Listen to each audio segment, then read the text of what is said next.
An addictive substance is a non-essential element, meaning it is not necessary to maintain or sustain life.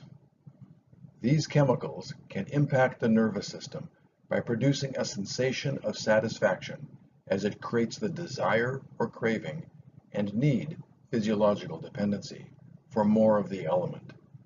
After the element has repeatedly been used, the changed nervous system now defines the element as being necessary for life. As necessary as oxygen, food, water, shelter, and relationships.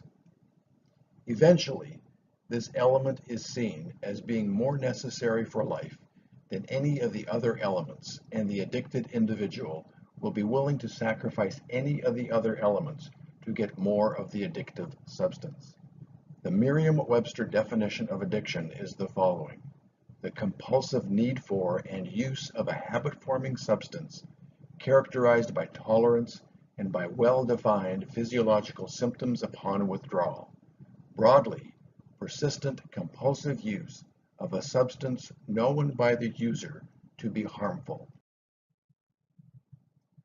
These addictive elements work in several different ways.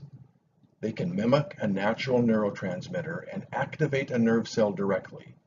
They can cause an increased release of a natural neurotransmitter. They can cause a delay in the removal of a natural neurotransmitter, or they can attach to a receptor and block the action of a neurotransmitter. What they all share in common is that to varying degrees, they all cause an increased release of dopamine in the nucleus accumbens.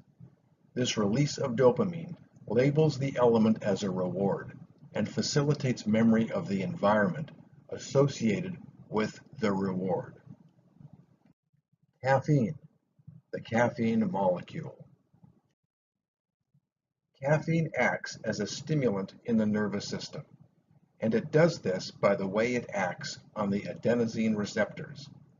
Adenosine action on the surface of the nerve causes the nerve activity to slow down.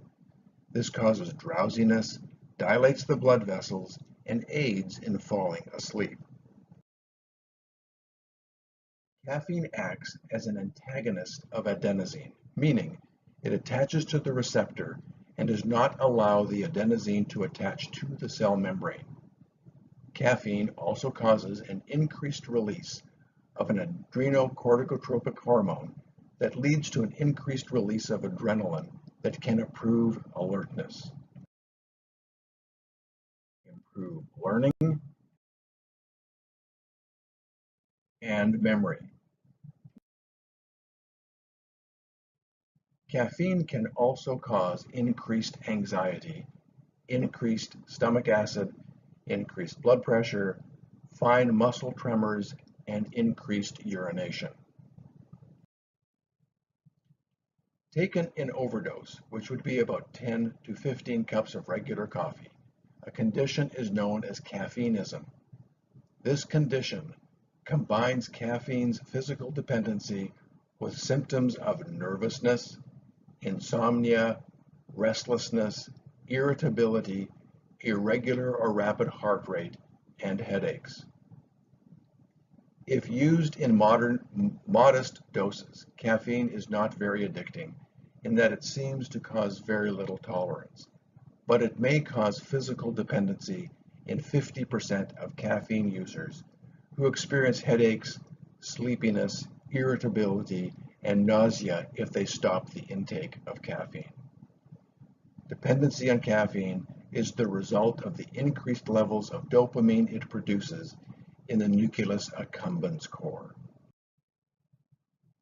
For additional references and help, please contact the Fractured Resilience website, and to be notified of future videos and podcasts, subscribe to the Fractured Resilience YouTube channel. Thank you.